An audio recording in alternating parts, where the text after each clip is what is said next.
They say that history is written by the victors. It's true in many ways. If we open any book of world history or watch any documentary, we see the same names repeated over and over again: Rome, Greece, China, Mongols, Ottomans, Russians, British, Portuguese, French, and Dutch. These names are so dominant that they even overshadowed their contemporaries. Today, let's look at 5 forgotten empires whose contributions to human civilization are often overlooked. But before we begin, please consider subscribing. It takes less than 2 seconds and really helps us grow. Also, be sure to stick around till the end, where we will look at one of the most brutal empires in history and also an empire that existed simultaneously with ancient Greece. Before we dive into the topic though, here is a quick disclaimer. We use the term empires in a broad sense, so the list includes both literal empires and large powerful states. Alright, now let's go back in time. Number 1. Funan. Funan was a vast maritime empire based in what is today Cambodia. Its origins are not well known, but it first rose to prominence in the 1st century CE. Funan was already rich and powerful by the 3rd century, controlling vast networks of trade in the Indian Ocean. During its prime, it was multicultural, with people from India, China, Persia, and other regions living in the empire.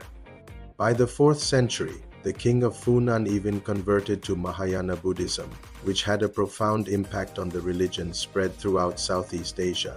According to Chinese accounts, Funan sent tribute missions to China during the Han Dynasty. Chinese records also state that the Funanese people were expert shipbuilders who traveled as far as the Persian Gulf and even Africa.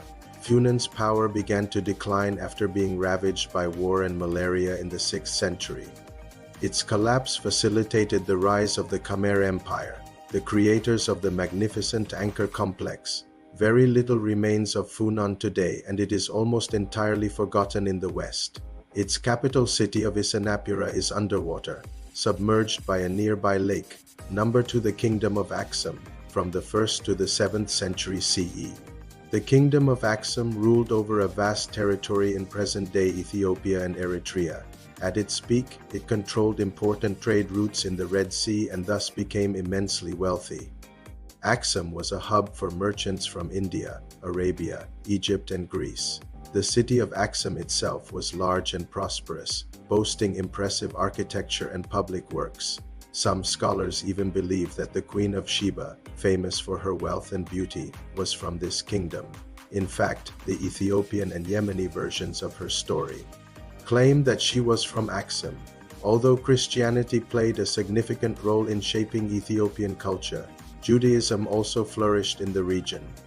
Some historians believe that the Falashmura, the Ethiopian Jews, descended from the Kingdom of Aksum's Jewish elite. However, starting in the mid-7th century, Muslim Arab armies invaded repeatedly and weakened Aksum. By the 9th century, Aksum had collapsed. Most of its former territory was incorporated into the Muslim Kingdom of Ethiopia. Today, only a few ruined obelisks stand as silent witnesses to Aksum's lost glory.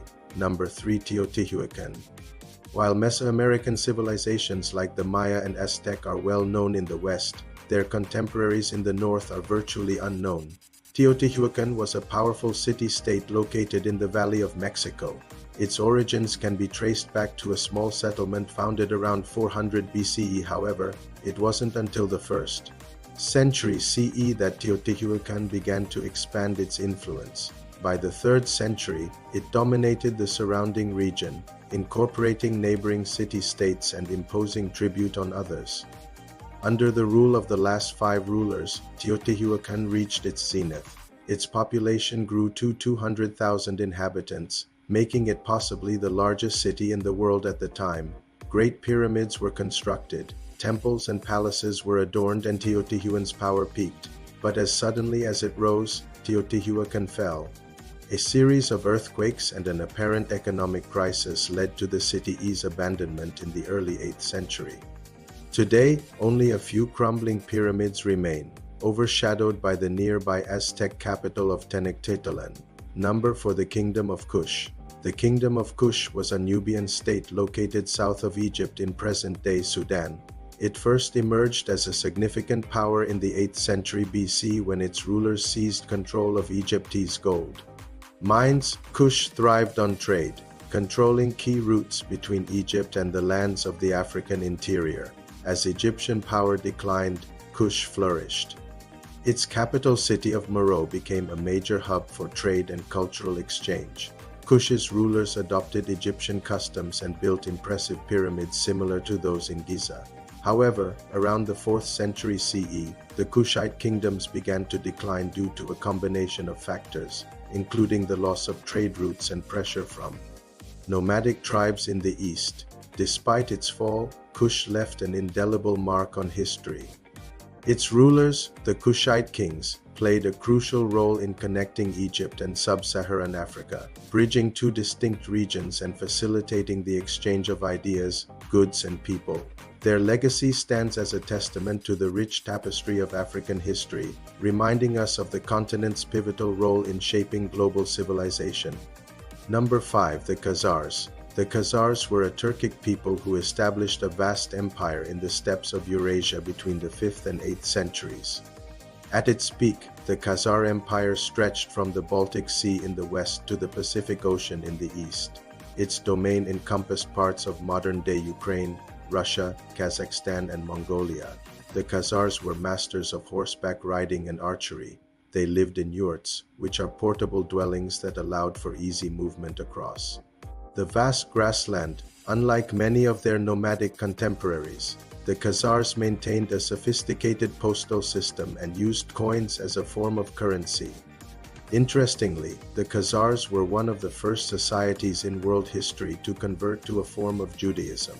This conversion was likely influenced by the Khazars' interactions with Jewish merchants from the Middle East. Despite their unique religious practices, the Khazars eventually faced pressure from expanding Arab forces. By the 8th century, the Khazar Empire had been largely defeated and its territory divided among various successor states. However, their descendants live on in the form of several modern Turkic groups. Now it is time for the bonus section, where we look at an empire that not only rivals Rome for sheer brutality, but even makes it seem merciful by comparison. The Mongols. The Mongols are widely regarded as one of the most ruthless empires in history. Genghis Khan's invasion of Western Asia alone resulted in the deaths of an estimated 11 million people. But that's child's play compared to what happened when his grandson, Hulagu Khan, invaded the Abbasid Caliphate. He slaughtered nearly every scholar he came across, killing about 90% of all the Muslim scientists, philosophers, judges, poets, and doctors in the region. Even the Great Library of Baghdad, one of the largest and most comprehensive collections of books in the ancient world, was burned to the ground. The Mongols razed cities, massacred populations, and caused an intellectual catastrophe that set back human progress by centuries.